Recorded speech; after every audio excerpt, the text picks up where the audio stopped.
बिस्मिल्लाहिर्रहमानिर्रहीम। अस्सलाम वालेकुम जी दोस्तों, क्या उम्मीद करता हूँ कि आप सब लोग अल्लाह पाक की रहमत से बिल्कुल ठीक ठाक होंगे। आज की इस वीडियो में मैं आपको जो टिप बताने जा रहा हूँ वो जिस्मानी कमज़ोरी, असाबी थकावट और पट्ठों का खिंचाव उसके लिए है। और साथ में वो लोग जिनकी सांस जो है वो फूलती हो उनके लिए भी ये एक अनमोल तोहफा है, वो भी इसको इस्तेमाल कर सकते हैं।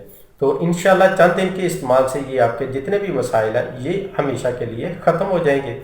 तो इसमें हमें जो चीज़ें चाहिए, तो नंबर 1 पे चाहिए हमें छुआरा, ये आपने लेना है 120 ग्राम।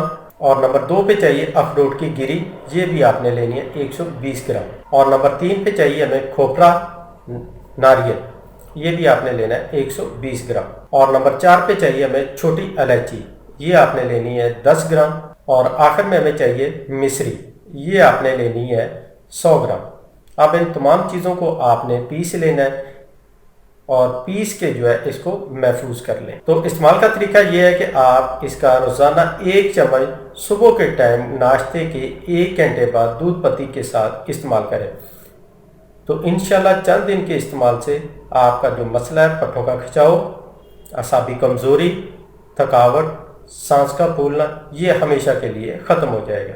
ये वाली टिप मर्द औरतें सभी जो है इस्तेमाल कर सकते हैं, किसी किस्म का कोई नुकसान नहीं है। वो लोग जो शुगर पेशेंट है वो भी इसको इस्तेमाल कर सकते हैं। तो ये थी आज की छोटी सी वीडियो, उम्मीद करता हूँ पसंद आई होगी। वीडियो अच्छी लगी तो लाइक करें, अपने दोस्तों के साथ शेयर करें। मिलते हैं नेक्स्ट वीडियो में, तब तक के लिए इजाज़त दें। अल्लाह हाफिज़।